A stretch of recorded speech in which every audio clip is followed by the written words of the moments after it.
আমরা শুরু করতেছি এমসিকিউ সলভিং ক্লাস নগ্নবীজি ও আবৃতবীজি উদ্ভিদ অধ্যায়টার উপর। তোমরা সবাই জয়েন করে ফেলো।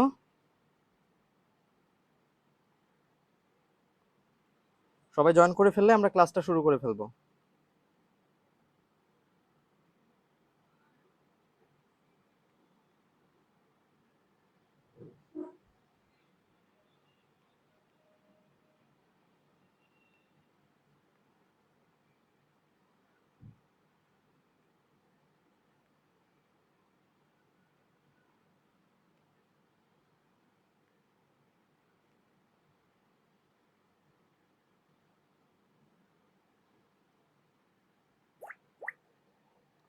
সবাই জয়েন করে ফেলো, আমরা শুরু করে ফেলবো খুব দ্রুত। ক্লাস শুরু হয়ে গেছে।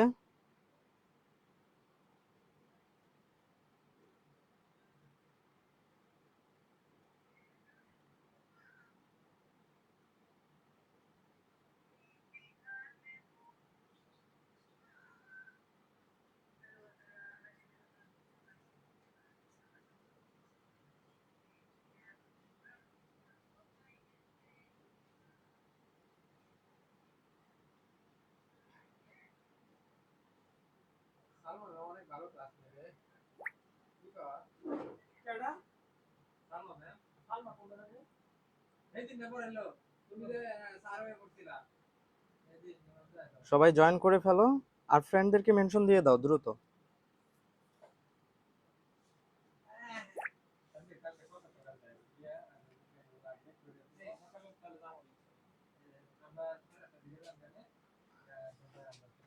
আমরা একটু ওয়েট করতেছি, তারপরে শুরু করে ফেলবো।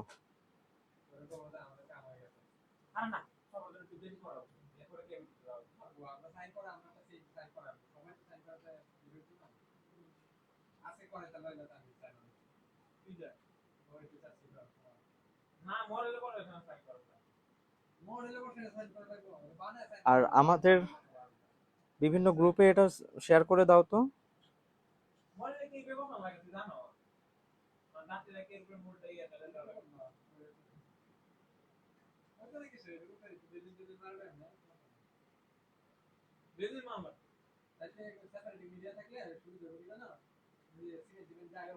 ওকে, অনেক হয়েছে, এবার আমরা শুরু করি।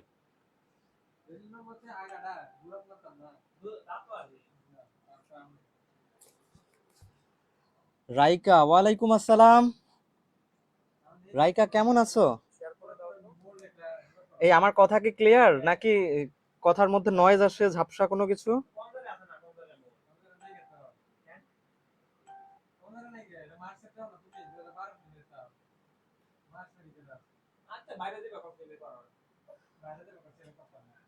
আচ্ছা,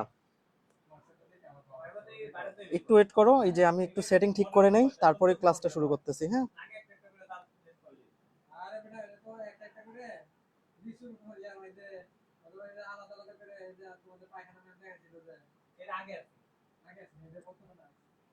ওকে, আসো আমরা ক্লাসটা শুরু করে ফেলি।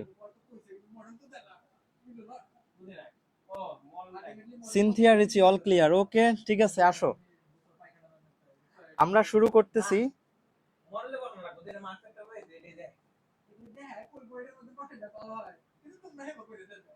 দেখা যায়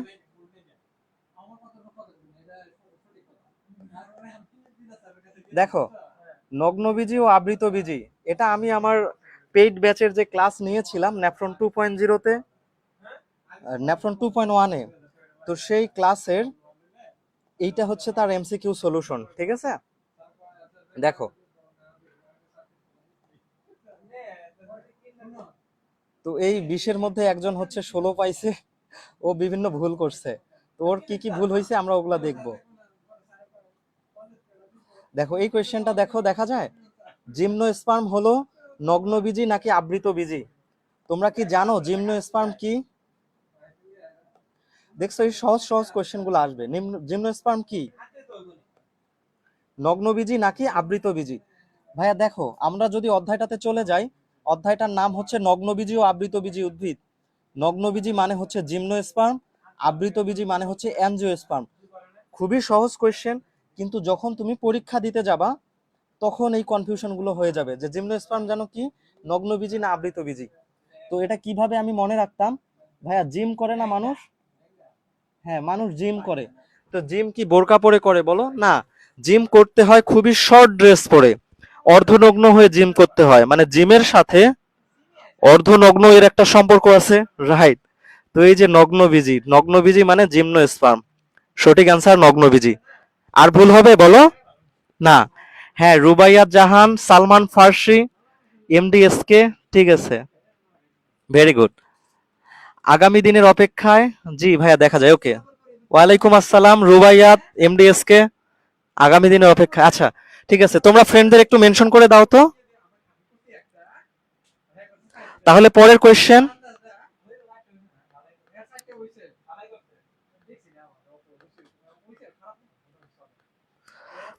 কোয়েশ্চেন, অ্যানজিওস্পার্ম কি? বলো তো অ্যানজিওস্পার্ম কি?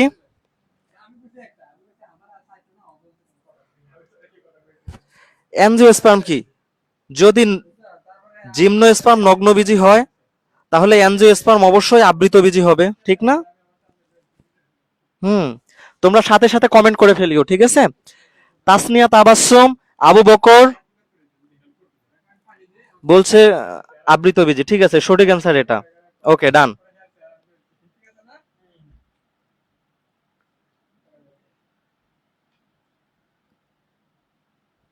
আচ্ছা, এটা দেখো, বাংলাদেশে প্রাকৃতিকভাবে কত প্রজাতির নগ্নবীজি উদ্ভিদ জন্মে? নগ্নবীজি উদ্ভিদ বাংলাদেশে প্রাকৃতিকভাবে জন্মে কত প্রজাতির জন্মে?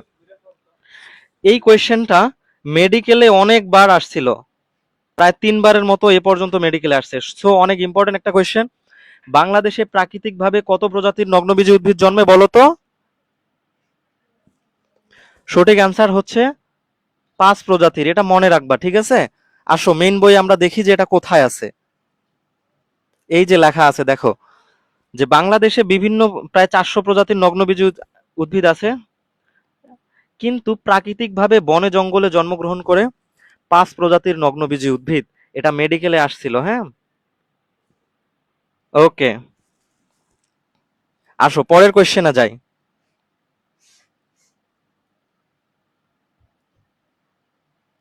দেখছো এই কোয়েশ্চেনটা সে ভুল করছিল, এই যে আমাদের যে স্টুডেন্ট পরীক্ষা দিছে সে এটাতে ভুল করছে।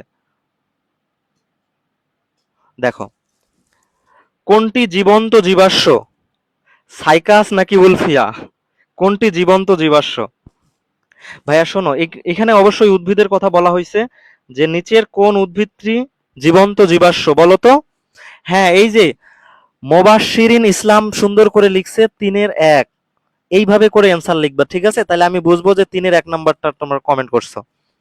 4-এর ক্ষেত্রে 4-এর 1 অথবা 4-এর 2 এভাবে কমেন্ট করবা, ঠিক আছে ভাইয়া? উম, আচ্ছা, কোনটি জীবন্ত জীবাশ্ম? উদ্ভিদের ক্ষেত্রে জীবন্ত জীবাশ্ম হচ্ছে সাইকাস, এটা মনে রাখবা। এবং প্রাণীর ক্ষেত্রেও কিছু জীবন্ত জীবাশ্ম আছে। প্রাণীর ক্ষেত্রে যে জীবন্ত জীবাশ্মগুলো আছে এগুলোর নাম মনে রাখবা, কি কি? আসো আমরা শিখি। প্রাণীর ক্ষেত্রে জীবন্ত জীবাশ্ম হচ্ছে প্লাটিপাস,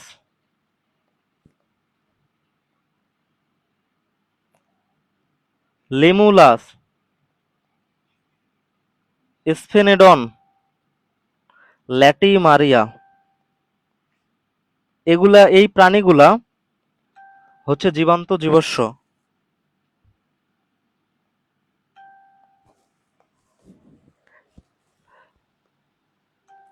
তাহলে উদ্ভিদের মধ্যে জীবন্ত জীবাশ্ম কারা ভাইয়া? এগুলো হুবহু পরীক্ষায় চলে আসে, সাইকাস। আর যদি প্রাণীর ক্ষেত্রে জীবন্ত জীবাশ্ম চাইতো তাহলে সঠিক অ্যান্সার হবে প্লাটিপাস, লেমুলাস, স্ফেনোডন, লেটিমারিয়া। আচ্ছা, আমাকে বলো তো, সাইকাস কি নগ্নবীজি উদ্ভিদ না আবৃতবীজি উদ্ভিদ? হ্যাঁ, 4-এর 1, আগামী দিনের অপেক্ষায়, সালমান ফার্সি, মুবাশশিরিন ইসলাম, ভেরি গুড। সাইকাস। বলো তো, এই সাইকাসটা কি নগ্নবীজি উদ্ভিদ নাকি আবৃতবীজি উদ্ভিদ? কমেন্ট করো। আরেকটা বলছে নিচের কোনটি জীবন্ত জীবাশ্ম, সঠিক অ্যান্সার হবে, দেখো, পাইনাস আর পাইন গাছ, দুইটা অপশন দিছে, অ্যান্সার হচ্ছে পাইনাস, হ্যাঁ। কারণ এই সাইকাস, পাইনাস এইগুলা হচ্ছে নগ্নবীজি উদ্ভিদ। এই সাইকাস পাইনাস হচ্ছে ভাইয়া নগ্নবীজী উদ্ভিদ, ঠিক আছে? এই নগ্নবীজী উদ্ভিদকে বলা হয় জীবন্ত জীবাশ্ম। ওকে, সালমান ফার্সি, ভেরি গুড। এই তোমরা একটু ফ্রেন্ডদের মেনশন দিয়ে দাও, অন্তত 50 জন ক্লাস করুক। প্রত্যয় দাস বলছে জিমনোস্পার্ম, ভেরি গুড। নগ্নবীজী, হ্যাঁ। দেখো, বিশ্বের সব থেকে উঁচু বৃক্ষটি হলো, বিশ্বের সব থেকে উঁচু বৃক্ষটি হলো নগ্নবীজী নাকি আবৃতবীজী, বলো তো? আগামী দিনের অপেক্ষায়। আচ্ছা, তোমার নাম কি আপু? আগামী দিনের অপেক্ষায়। বিশ্বের সব থেকে উঁচু বৃক্ষটি হলো নগ্নবীজী, ঠিক আছে? আর বিশ্বের সব থেকে নিচু বৃক্ষটি হলো, বিশ্বের সব থেকে নিচু বৃক্ষটি হলো, দেখো, উঁচু বৃক্ষটা হলো নগ্নবীজী আর নিচু বৃক্ষটা হলো আবৃতবীজী।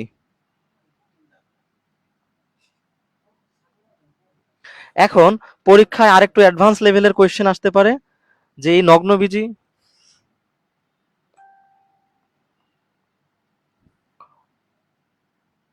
দেখো ভাইয়া, বিশ্বের সব থেকে উঁচু বৃক্ষটার নাম নগ্নবীজী এবং এই নগ্নবীজী উদ্ভিদটার নাম হচ্ছে সেকুয়া সেম্পারভিরেন্স। আর সব থেকে নিচু বৃক্ষটা হচ্ছে একটা আবৃতবীজী, এর নাম হচ্ছে উলফিয়া। মেইন বইয়ে যদি আমরা যাই তাহলে দেখো, আমরা মেইন বইয়ে খুঁজে বের করি এটা কোথায় আছে। বিশ্বের সব থেকে উঁচু বৃক্ষের নাম হচ্ছে সেকুয়া সেম্পারভিরেন্স, একটি কনিফার জাতীয় উদ্ভিদ। এই কনিফার কি জানো? এই কনিফার কথাটার মানেই হচ্ছে নগ্নবীজী। কনিফার কথাটার মানেই হচ্ছে নগ্নবীজী। কেন কনিফার, নগ্নবীজী উদ্ভিদকে কেন কনিফার উদ্ভিদ বলে জানো? আসো শিখে ফেলি। ক্লোজ। এই যে দেখো, এই নগ্নবীজী উদ্ভিদে এরকম কোন আইসক্রিমের মতো তৈরি হয়। দেখো, এটা দেখে কোন আইসক্রিম মনে হচ্ছে না? হ্যাঁ। তো যেহেতু নগ্নবীজী উদ্ভিদে কোন আইসক্রিমের মতো অংশ তৈরি হচ্ছে, কোন তৈরি হচ্ছে, এই জন্য নগ্নবীজী উদ্ভিদের আরেক নাম হচ্ছে কনিফার। বুঝছো? নগ্নবীজী উদ্ভিদকে কি বলা হয়? কনিফার জাতীয় উদ্ভিদ বলা হয়। এটা যদি খ নাম্বারে আসে, পারবা না? কেন নগ্নবীজী উদ্ভিদকে কনিফার বলা হয়? পারবা। পৃথিবীর সব থেকে উঁচু বৃক্ষের নাম সেকুয়া সেম্পারভিরেন্স। ওকে, আসো আমরা পরের কোয়েশ্চেনে চলে যাই। নিচের কোনটি পুংরেণু, মাইক্রোস্পোর নাকি মেগাস্পোর? পুংরেণু মানে বলতে বুঝাইছে যে নিচের কোনটি ছেলে। পুং মানে ছেলে, তাই না? হ্যাঁ। তো নিচের কোনটি ছেলে, মাইক্রোস্পোর নাকি মেগাস্পোর? ভাইয়া শোনো, এই স্পোর কথাটার মানে হচ্ছে, এই স্পোর কথাটার মানে হচ্ছে রেণু। স্পোর কথাটার মানে কি ভাইয়া? এই রেণু। তো এখন আমাদের জানতে চাইছে যে নিচের কোনটি পুংরেণু, মাইক্রোস্পোর নাকি মেগাস্পোর। শোনো ভাইয়া, এইগুলা কোনো রকম পড়াশোনা না করেও তুমি পারবা যদি তোমার বেসিক ঠিক থাকে। যারা আমার বায়োলজি ক্লাস করছে তারা জানে যে বায়োলজি আসলে ওয়ার্ড ভেঙে ভেঙে শিখতে হয়। আসো কিরকম ভাবে শিখি। এই মাইক্রো কথাটার মানে কি জানো? মাইক্রো কথাটার মানে হচ্ছে ছোট। আর এই মেগা কথাটার মানে কি? মেগা কথাটার মানে হচ্ছে বড়। এই যে মেট্রো রেল একটা মেগা প্রজেক্ট, পদ্মা সেতু একটা মেগা প্রজেক্ট, মানে এগুলো বড় বড় প্রজেক্ট। আর মাইক্রো মানে ছোট। এই যে ভাইরাস ব্যাকটেরিয়া খুবই ছোট, এগুলো দেখার জন্য মাইক্রোস্কোপ দরকার। মাইক্রোস্কোপ দরকার মানে কি? অনুবীক্ষণ যন্ত্র দরকার। মাইক্রো মানে ছোট। তোমরা কি জানো দুনিয়ায় কারা ছোট, ছেলেরা নাকি মেয়েরা? দুনিয়ায় সব সময় ছেলেরা ছোট হয়। কারা ছোট হয়? ছেলেরা ছোট হয় আর বড় হয় মেয়েরা। বিশ্বাস হলো না? শোনো, আমরা যদি ঘাসফড়িং এর কথা চিন্তা করি, যে এইটা হচ্ছে একটা ঘাসফড়িং, এটা হচ্ছে একটা ঘাসফড়িং, এবং এই ঘাসফড়িং এর উপরে আরেকটা ছোট ঘাসফড়িং থাকে। এবং তোমরা কি জানো যে এই ছোট ঘাসফড়িংটা আসলে এই এর বাচ্চা না, বরং এইটা হচ্ছে একটা মেয়ে আর ওই ছোটটা হচ্ছে একটা ছেলে। দুনিয়ায় সব সময় দেখবা যে মেয়েরা আকারে বড় হয়। বিশ্বাস হচ্ছে না, না? মানুষের ক্ষেত্রেও বড় হয় মেয়েরা। কিভাবে? এই যে ডিম্বাণু আর এই যে শুক্রাণু পিচ্ছি এতটুক। তাহলে দেখো, ডিম্বাণু বড় এবং শুক্রাণু ছোট, তার মানে ছোট হয় ছেলেরা, ছোট হয় ছেলেরা। তো এই যে মাইক্রো মানে ছোট, পুং মানে ছেলে, ছেলেরা ছোট হয়। তাহলে সঠিক অ্যান্সার কি বলো দেখি? মাইক্রোস্পোর। মাইক্রোস্পোর মানে পুং রেণু। ভুল হবে আর? তাহসিন স্নেহা 7-এর 1। মোবাশিরিন ইসলাম প্রত্যয়, ভেরি গুড। হাসানুল বান্না, হ্যাঁ মাইক্রোস্পোর পুংরেণু। আসো পরের কোশ্চেনে যাই। তাহলে এখন সহজ হয়ে গেল, নিচের কোনটি স্ত্রী রেণু? স্ত্রী রেণু কোনটা হবে? মেগা মানে বড়, এই যে মেয়েরা বড় হয় মেগা। ওকে, এইবার দেখো সাইকাসকে কি বলে? তোমরা কি সাইকাস দেখছো ভাইয়া? সাইকাস না দেখলে আসো তোমাদের সাইকাস দেখাই। আসো তোমাদের দেখাই সাইকাস দেখতে কেমন হয়। এই যে এই গাছগুলা হচ্ছে সাইকাস,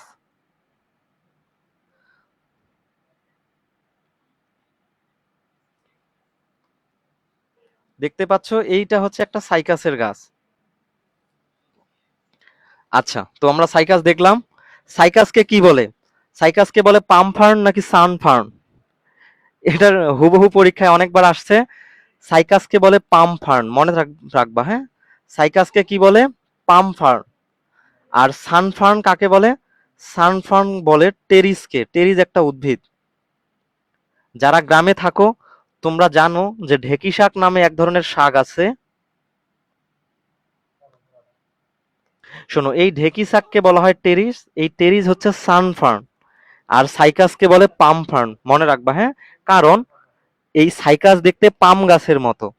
এই যে দেখো, এই সাইকাস গাছটা দেখতে পাম গাছের মতো। এই যে সাইকাস দেখতে কিসের মতো ভাইয়া? পাম গাছের মতো, হ্যাঁ। আচ্ছা, হ্যাঁ 9-1।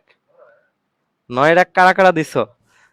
আগামী, তাহসিন, মিউফি, সালমান, ভেরি গুড। আচ্ছা, এটা খেয়াল করো, সাইকাসের পাতা কেমন? পক্ষল যৌগিক, পক্ষল মৌলিক। এই যে অপশনগুলো এরকম আসে। শোনো, আমি দুইটা করে অপশন দিছি কেন জানো? একটা পরীক্ষায় ধরো 4টা কোয়েশ্চেন আসে, এ বি সি ডি। তো দেখা যায় যে এই দুইটার মধ্যেই কনফিউশন হয়, ঠিক না? এই জন্য এই পরীক্ষাতে আমি দুইটা করে অপশন দিছি। অন্যান্য পরীক্ষায় 4টা করে অপশনও আছে। যৌগিক পাতা কাকে বলে আর মৌলিক পাতা কাকে বলে, তোমাকে আগে সেটা শিখতে হবে। যৌগিক পাতা কাকে বলে, মৌলিক পাতা কাকে বলে? দেখো, ধরো এইটা একটা পাতা, এই পাতা পুরাটাই একটা পাতা, এটা হচ্ছে মৌলিক পাতা। এটা হচ্ছে মৌলিক পাতা। আর যৌগিক পাতা কেমন হয়? ধরা যাক এইটা একটা পাতা,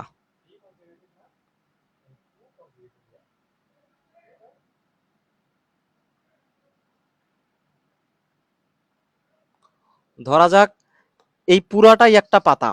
তো এই পাতার ক্ষেত্রে খেয়াল করো, এই পাতাতে অনেকগুলা ছোট ছোট খণ্ড আছে।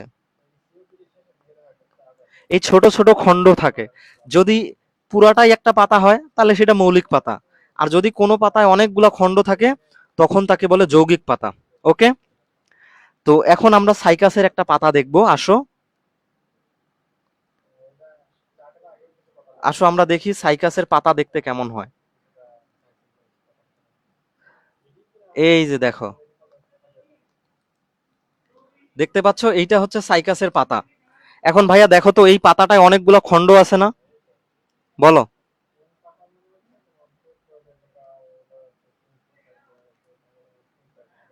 আমরা যদি সাইকাসের পাতাটার কথা চিন্তা করি,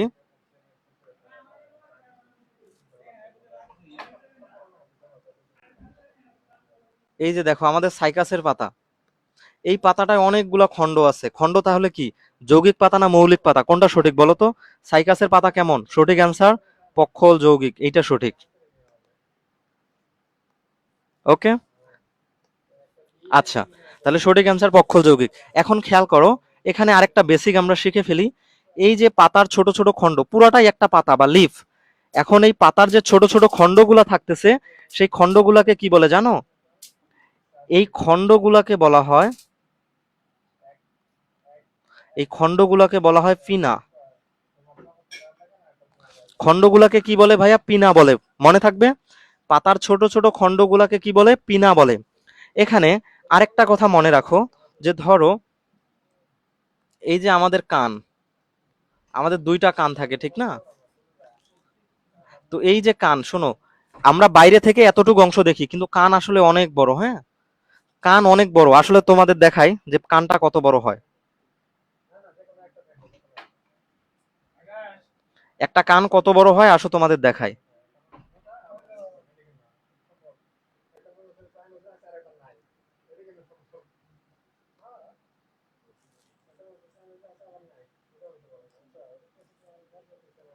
এই শোনো, এই যে আমি কোয়েশ্চেন পড়ানোর সময় অনেক টপিক নিয়ে আসি, এগুলা আসলে বেসিকের জন্য দরকার। আমরা বলি না যে বেসিক সহ পড়বা, ব্যাখ্যা সহ পড়বা। বেসিক কি?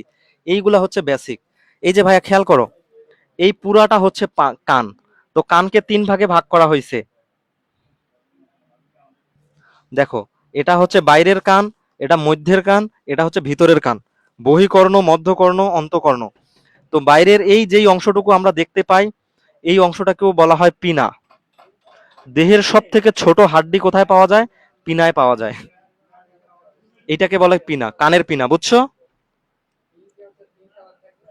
টেরিসের পাতাও তো পক্ষল যৌগিক। সালমান ফার্সি, হ্যাঁ, ভেরি গুড। টেরিসের পাতাও পক্ষল যৌগিক ভাইয়া, ঠিক বলছো। হ্যাঁ, পিনা। তাহলে কানের এই অংশটাকে বলা হয় পিনা। পাতার এই ছোট ছোট খণ্ডগুলোকেও বলা হয় পিনা।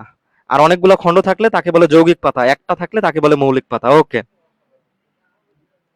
শোনো, এই যে আমি তোমাদেরকে এভাবে এমসিকিউ সলভ করা শেখাচ্ছি না, তোমরা এভাবে পড়বা। তুমি যখন এই যে পিনা রিলেটেড পড়ে ফেললা, যৌগিক থেকে কোথায় পিনায় চলে গেলাম, এই বেসিক সহ যখন তুমি পড়বা, তখন তোমার কোনো জায়গায় আটকাবে না। তুমি এ প্লাস তো পাবাই, এইচএসসি তে এ প্লাস পাবা, মেডিকেলেও চান্স পাবা, ভার্সিটিতেও যেখানে পরীক্ষা দিবে সেখানেই চান্স হবে। কখন চান্স হবে? যখন তুমি ব্যাখ্যা সহ পড়বা, বেসিক ক্লিয়ার করে পড়বা। বুঝতে পারছো ভাইয়া? তোমরা হয়তো জানো যে আমি ডেন্টাল ভর্তি পরীক্ষায় সারা বাংলাদেশে 6th হয়েছিলাম। কেন হয়েছি বলো তো? কারণ বাংলাদেশে যত বই ছিল, যত প্রকাশনীর বই ছিল, সবগুলা বই আমি পড়ে ফেলছি। অনেকগুলা পরীক্ষা দিছি, বুঝছো? প্রতিদিন আমি প্রায় 10 থেকে 1500 মার্কের পরীক্ষা দিতাম। এবং এত বেশি পরীক্ষা দিছি যে লাস্টে দেখা গেছে বাজারে এমন কোনো বই নাই যে বইয়ের আমি পরীক্ষা দেই নাই। তো পরীক্ষা দেওয়ার ফলে আমার এতটা কনফিডেন্স গ্রো করছে যে আমি 100-র মধ্যে 93 মার্ক পাইছি এবং সারা বাংলাদেশে 6th হয়েছি। বুঝতে পারছো? এই জন্য বেশি বেশি পরীক্ষা দিতে হয়। আচ্ছা, একটু বিজ্ঞাপন বিরতি নেই, হ্যাঁ? আচ্ছা, আচ্ছা, পরে এখনই নিচ্ছি, দেখো। তো আমরা দেখলাম যে তুমি যত বেশি পরীক্ষা দিবা তত বেশি তুমি ভালো রেজাল্ট করবা। তো তোমাদের জন্য আমি একটা এক্সাম ব্যাচ লঞ্চ করেছি, যেখানে বায়োলজি, ফিজিক্স, কেমিস্ট্রির উপর 150-র বেশি এক্সাম হবে এবং এটা চলবে মেডিকেল ভর্তি পরীক্ষার আগ পর্যন্ত। ফি মাত্র 200 টাকা রাখছি, খুবই সহজ, খুবই কম ফি না? এত টাকাতে তুমি 200 টাকাতে 150+ পরীক্ষা দিতে পারবা। গড়ে ধরতে গেলে একটা পরীক্ষার দাম হয় 1 টাকা করে। আচ্ছা, যাই হোক, তোমাদের যাদের প্রয়োজন, যারা ভালো রেজাল্ট করতে চাও, তারা এনরোল করে ফেলিও। হ্যাঁ, ভর্তি হওয়ার জন্য পেজে মেসেজ দিলেই হবে। ঠিক আছে, আসো। যারা ভালো রেজাল্ট করতে চাও, ভর্তি হয়ে যাইও। হ্যাঁ, তুমি যদি একদিন পরে ভর্তি হও, তুমি একদিন পিছাই গেলা, কারণ এই পরীক্ষা চলতেছে এই এক্সাম ব্যাচে। ঠিক আছে? আচ্ছা, সাইকাসের কচি পাতা কেমন? কোন কোকড়ানো লেখাটা ঠিক হয় নাই, এটার অপশন দিব সোজা এবং কুণ্ডলিত। সেকেন্ড টাইম কেমনে পড়বো গাইডলাইন দেন তাহসিন স্নেহা আপু। সেকেন্ড টাইম কিভাবে তুমি ভালো রেজাল্ট করতে পারো? তোমার কোয়েশ্চেন ব্যাংক সলভ করতে হবে। মেডিকেল কোয়েশ্চেন ব্যাংক তুমি কয়বার সলভ করছো বলো তো? আমি প্রায় 15 থেকে 20 বার সলভ করছি মেডিকেল প্রশ্ন ব্যাংক। সলভ করো, যত পারো সলভ করো। কোয়েশ্চেন ব্যাংক সলভ করো, যেই কোয়েশ্চেন পারো না সেটা মেন বই থেকে দেখে নাও, শেষ। এই যে প্রিপারেশন নেওয়া কত সোজা। আচ্ছা, সাইকাসের কচি পাতা হচ্ছে কুণ্ডলিত। হ্যাঁ, ফার্নের কচি পাতাও কুণ্ডলিত। ফার্ন মানে টেরিস, টেরিসের কচি পাতাও কুণ্ডলিত।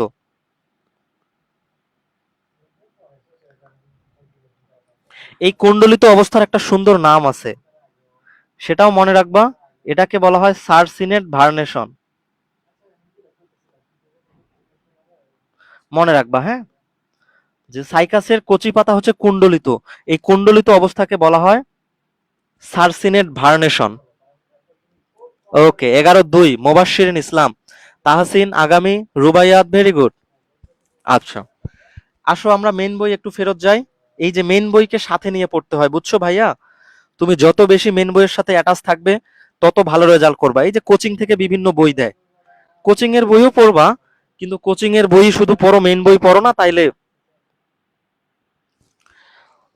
তোমার কখনোই ভালো রেজাল্ট হবে না। শুধু কোচিং এর বই পড়ে ভালো রেজাল্ট হবে না, মেন বই পড়তে হয়। এই যে দেখো, কচি পাতার ভার্নেশন সার্সিনেট, এইটাকে বলা হয় কুণ্ডলিত অবস্থা। শোনো, এই কুণ্ডলিত অবস্থাকে বলা হচ্ছে সার্সিনেট ভার্নেশন। আর এই কুণ্ডলিত যে পাতাটা, এই পাতাটাকে বলা হয় ক্রোজিয়ার। কোয়েশ্চেন ভালো করে বুঝতে হবে ভাইয়া।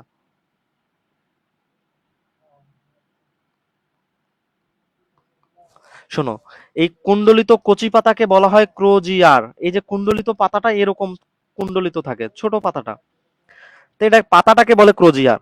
আর এই অবস্থাটাকে বলে সার্সিনেট ভার্নেশন। মনে থাকবে? এই তোমরা কি যেন ডিলিট করে দিলা, দাগানো বই? হ্যাঁ, অবস্থাকে বলে সার্সিনেট ভার্নেশন। এই যে দাগানো বই, যারা সেকেন্ড টাইম নিচ্ছ কোচিং থেকে তো বই দাগায় দিছে, ঠিক না? হ্যাঁ, কোথায় গেলাম ভাইয়া? দাগানো বইয়ের পিডিএফ দিয়ে, আচ্ছা ঠিক আছে, দিব। সাইকাসের মূল কেমন দেখো, সাইকাসের মূল কেমন? কোরালয়েড, সাইক্লয়েড, ব্যাকটেরিয়েড, ফ্লাজোলয়েড। বলো তো কোনটা সঠিক অ্যান্সার, কমেন্ট করো তো। সাইকাসের মূল হলো কোরালয়েড, সাইক্লয়েড, ব্যাকটেরিয়েড, ফ্লাজেলয়েড। বলো। ওয়ান, মিউফি বলেছে ওয়ান, ভেরি গুড। কোরালয়েড। শোনো, এটা সম্পর্কে একটু কথা বলি। এই ওয়েট কথাটার মানে হচ্ছে মতো। ওয়েট মানে কি ভাইয়া? মতো। ওয়েট মানে কি? মতো। তো কোরালয়েড মানে কিসের মতো? কোরালের মতো। সাইকাসের মূল দেখতে কোরালের মতো। এই যে দেখো, এই যে সাইকাস, এই সাইকাসের মূল এইরকম এরকম হয়ে যায়, হ্যাঁ। এটা দেখতে সামুদ্রিক কোরালের মতো দেখা যায়। সামুদ্রিক কোরাল দেখছো?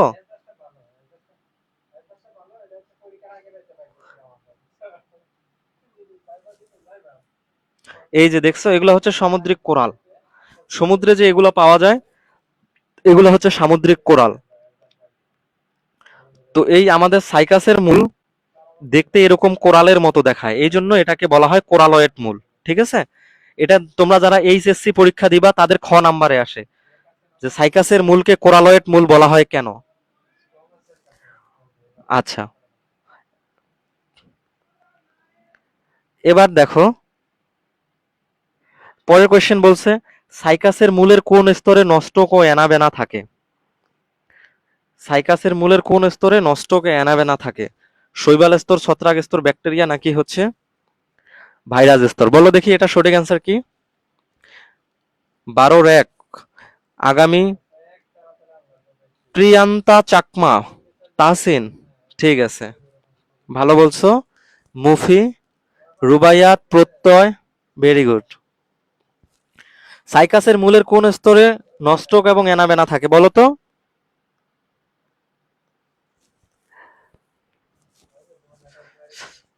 দেখি কে কি কমেন্ট করছো। 13-2 প্রিয়ন্তী চাকমা বলেছে, প্রিয়ন্তা চাকমা বলেছে 13-1। আচ্ছা শোনো, এই কোয়েশ্চেনটার অ্যান্সার কিভাবে বের করবা? নষ্টক হচ্ছে একটা শৈবাল, আর অ্যানাবেনা হচ্ছে একটা সায়ানো ব্যাকটেরিয়া।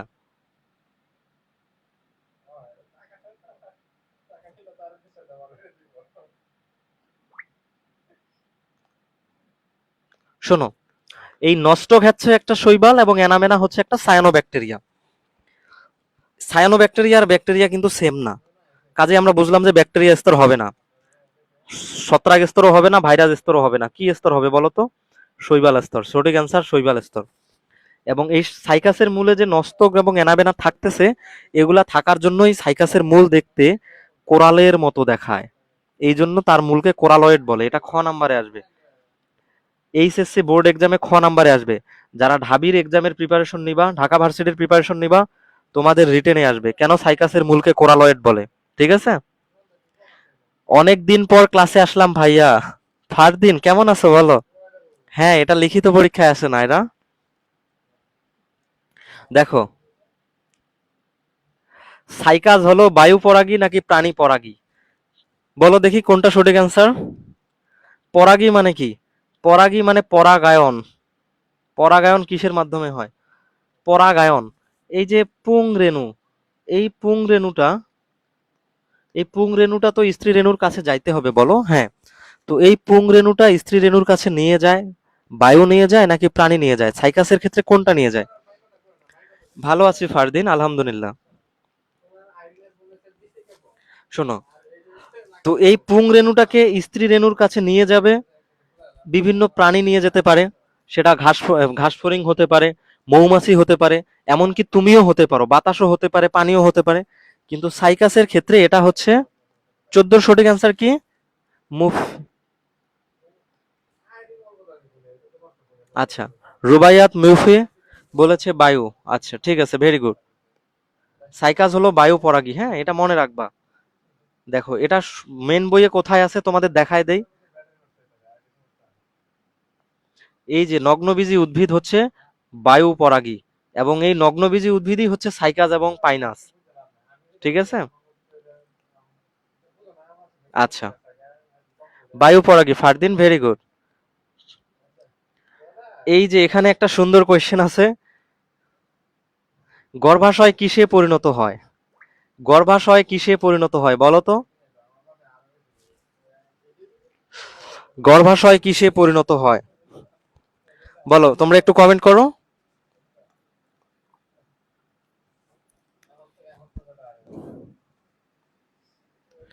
বলো দেখি গর্ভাশয় কিসে পরিণত হয়।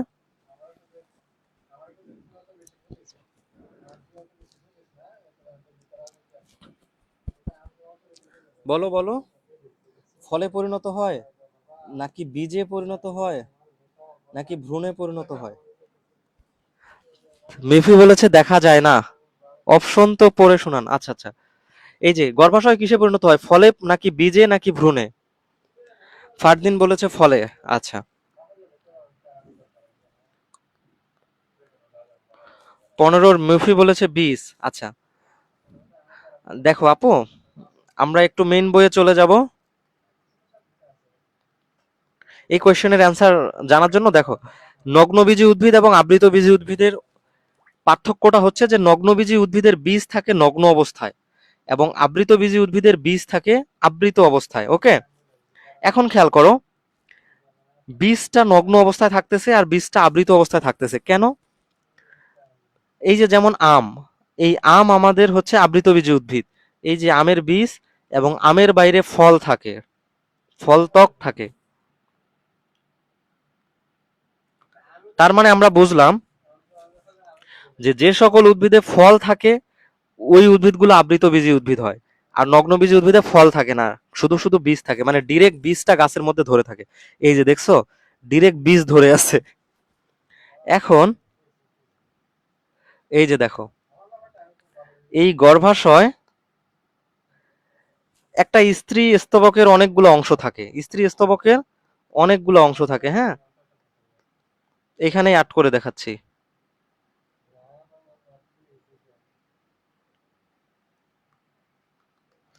এই যে এই ছবিটার ক্ষেত্রে যদি আমরা চিন্তা করি, এটা হচ্ছে গর্ভদণ্ড, আর এটা হচ্ছে মাথা, এটা হচ্ছে গর্ভমুণ্ড।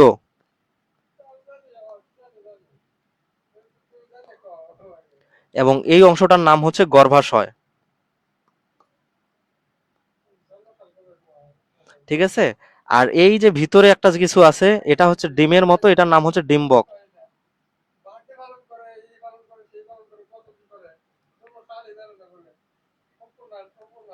ঠিক আছে। দেখো, এখন খেয়াল করো, এই ডিম্বক বীজে পরিণত হয়। ডিম্বক কিসে পরিণত হয় ভাইয়া? বীজে পরিণত হয়। এবং এই গর্ভাশয় ফলে পরিণত হয়, মনে থাকবে। শোনো, এটা মনে রাখবা যে গর্ভাশয় ফলে পরিণত হয় এবং এই ডিম্বক বীজে পরিণত হয়।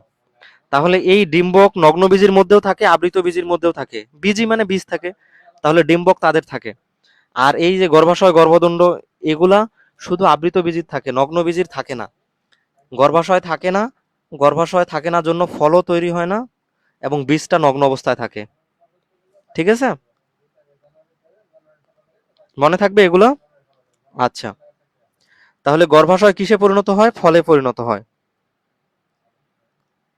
এবার পরের কোশ্চেনে দেখো কি বলছে, নগ্নবীজি উদ্ভিদের গর্ভাশয় আছে? বলো তো হ্যাঁ নাকি না। নগ্নবীজি উদ্ভিদের গর্ভাশয় আছে? হ্যাঁ সালমান, ফলে পরিণত হয়। নগ্নবীজি উদ্ভিদের গর্ভাশয় আছে? না, গর্ভাশয় নাই, কারণ গর্ভাশয় ফলে পরিণত হয়, এটা তো আমরা একটু আগে দেখছি যে গর্ভাশয় কিসে পরিণত হয়? ফলে পরিণত হয়। নগ্নবীজি উদ্ভিদের ফল তৈরি হয় না, বীজটা নগ্ন থাকে। ওকে, 16-2 না। এইবার দেখো কি বলছে, নগ্নবীজি উদ্ভিদের এন্ডোস্পার্ম কেমন? তোমাকে জানতে হবে এন্ডোস্পার্ম কি। এন্ডোস্পার্ম মানে শস্য। এন্ডোস্পার্ম মানে কি? শস্য। নগ্নবীজি উদ্ভিদের শস্য কেমন? তাহলে ফল হবে। হ্যাঁ হ্যাঁ, তাহসিন ঠিক বলছো। গর্ভাশয় থাকলে তো ফল তৈরি হইতো, তাহলে বীজটা নগ্ন থাকতো না। নগ্নবীজি উদ্ভিদের শস্য বা এন্ডোস্পার্ম কেমন?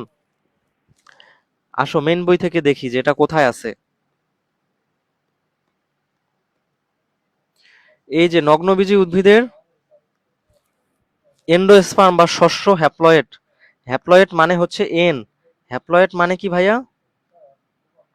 হ্যাপ্লয়েড মানে হচ্ছে একটা এন, সিঙ্গেল এন।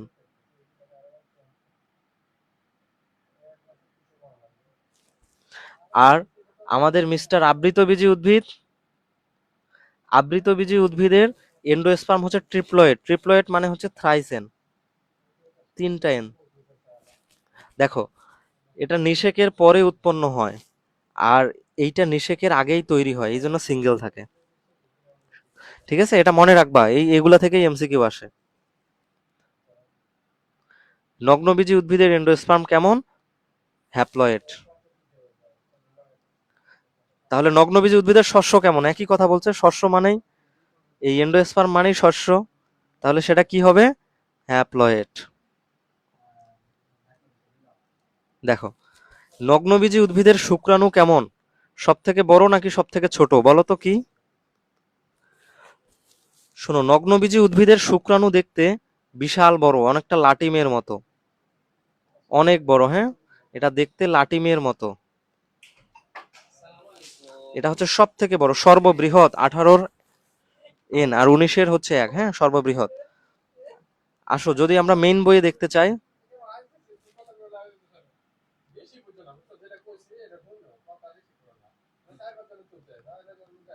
এই যে দেখো মেইন বইয়ের ডিরেক্ট লাইন লেখা আছে, সাইকাসের শুক্রাণু সব থেকে বড়, লাটিমের মতো, এবং এখানে অনেকগুলা ফ্লাজেলা আছে। ফ্লাজেলা কি বুঝো? এই যে ধরো, এটা হচ্ছে ওর শুক্রাণু। এই শুক্রাণুতে অনেকগুলা ফ্লাজেলা থাকবে। ফ্লাজেলা মানে যেগুলা নড়াচড়ায় হেল্প করে। ঠিক আছে, বহু ফ্লাজেলা যুক্ত। সাইকাসের শুক্রাণু, এই যে আবার চলে আসছে, ডিরেক্ট কোয়েশ্চেন চলে আসছে, লাটিমের মতো।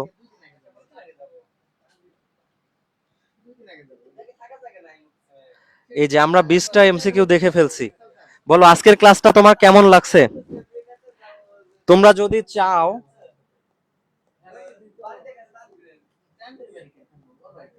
তোমরা যদি চাও তাহলে আমরা নগ্নবীজি ও আবৃত বীজির উপরে সেকেন্ড লাইভ ক্লাস নিব।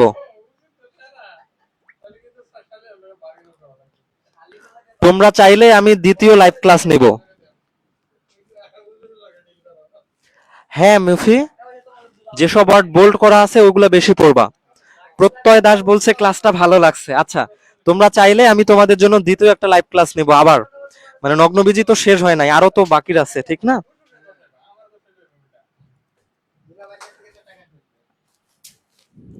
ইনশাল্লাহ ভাইয়া।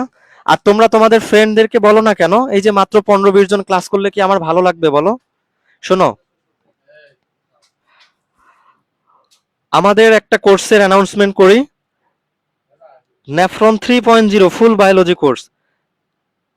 ন্যাফ্রন 3.0, তার মানে এটা আমার 3 নাম্বার বায়োলজি কোর্স। এর আগে আমি 2টা বায়োলজি কোর্স অনলাইনে শেষ করছি বলতে একটা শেষের দিকে আর একটা আগেই শেষ হয়েছে। তো এই কোর্সটা হচ্ছে 26 এবং 27 ব্যাচের জন্য। কেন তুমি আমার কোর্সে পড়বা? অনলাইনে তো অনেক ভাইয়া বায়োলজি পড়ায়, তাদের রেখে তুমি কেন আমার কাছে পড়বা? কারণ তুমি দেখলা আমি কিভাবে পড়াই, আমি লাইন বাই লাইন দাগিয়ে পড়াই। এই যে দেখো, তোমাদের আমি দাগায় দাগায় দিলাম না যে এই লাইনগুলো থেকে এভাবে কোয়েশ্চেন আসে, ওয়ার্ড ভেঙে ভেঙে পড়াই।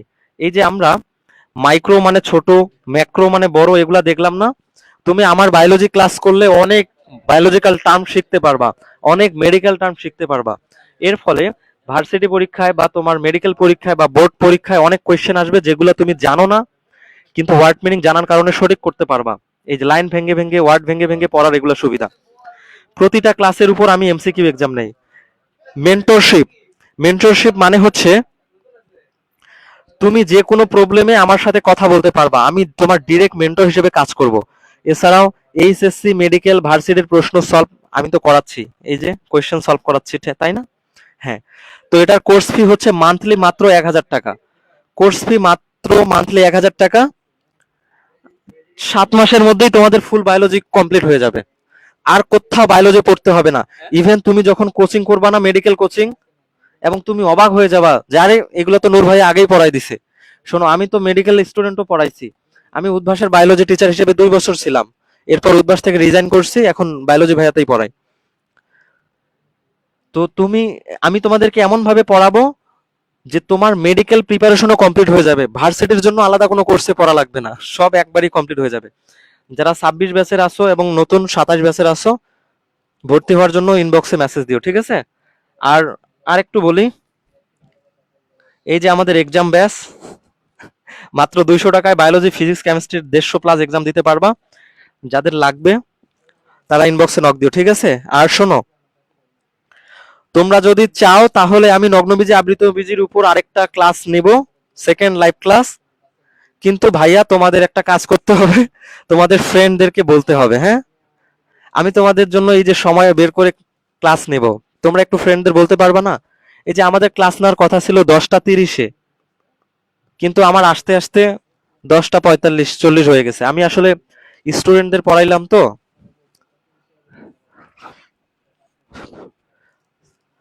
এই কোর্সে 25 ব্যাচ ভর্তি হতে পারবে না, নাইরা বলছে। হ্যাঁ, ভর্তি হতে পারবে তুমি, তোমাদের তো টাইম শেষ, তুমি আর এখন লাইভ ক্লাস করতে পারবা না।